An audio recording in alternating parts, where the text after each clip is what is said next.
Bismillahirrahmanirrahim. Assalamualaikum warahmatullahi wabarakatuh. Saya teknologis Haji Edwin bin Haji Amin, pengarah Kolej Vokasional Kelang. Yang sebelum ini sebenarnya saya ialah Timbalan Pengarah Sokongan Akademik di Kolej Vokasional Matang.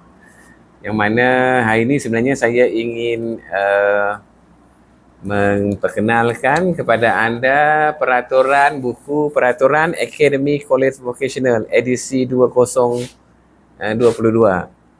Buku ini sebenarnya diterbitkan pada tahun 2022. Sebenarnya ada edisi sebelum itu.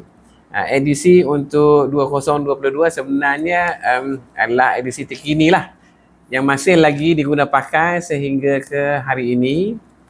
So ketika saya menjadi salah seorang panel dalam menerbitkan buku ini, saya ketika itu selaku timbalan pengarah akademik lah.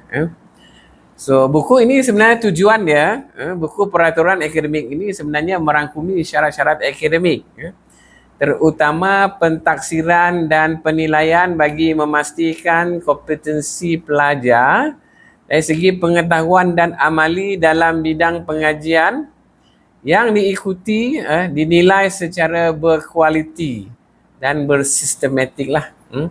So buku ini juga merupakan satu kawalan standard terhadap pengurusan penilaian terhadap pelajar dan menjadi panduan serta rujukan kepada satu sistem penilaian yang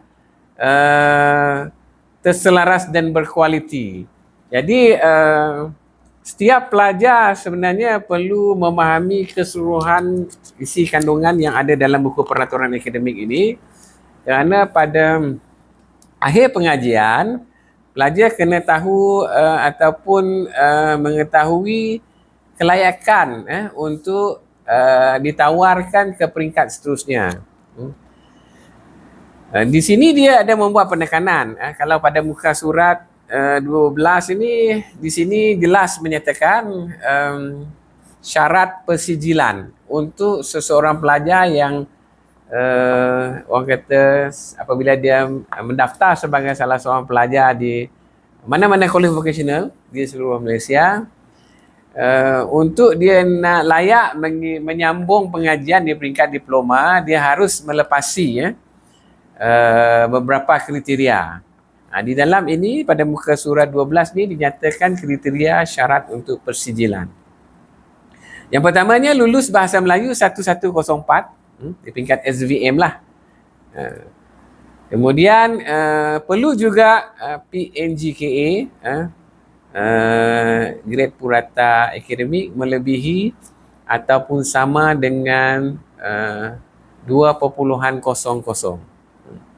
Manakala untuk mata pelajaran vokasional PNGKV melebihi atau sama dengan 2.67. Grade vokasional dia lebih tinggilah. Dan perlu juga kompeten semua khusus vokasional. Jadi sebab itu kadang-kadang apabila tamat semester 4, apabila pelajar tidak layak untuk melanjutkan pengajian di peringkat diploma, dia tidak dapat tawaran. Jadi parent bertanyalah kenapa?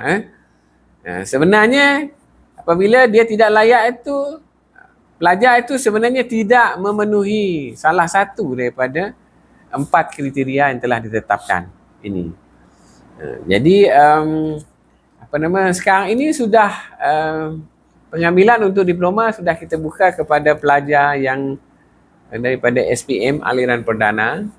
Maka pelajar-pelajar SVM yang berada di KV untuk tahun 1 dan tahun 2 perlu menyedarilah persaingan itu akan ada juga datangnya daripada pelajar-pelajar yang mengambil SPM di sekolah biasa.